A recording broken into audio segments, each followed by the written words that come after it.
we are going to use AI to create YouTube video title, description and keywords. So let's start. I want to create title, description and keywords for a video I am going to upload. Fiverr profile review part 1. So we search Fiverr profile review. So it will give us the title, description,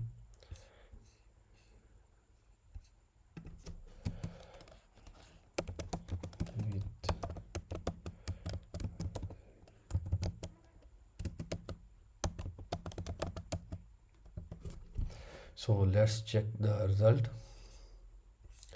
It gives me the title, Fiverr profile tips to improve your freelancing gig. For it add some extra words, and that is the description, and at the last it give me the keywords.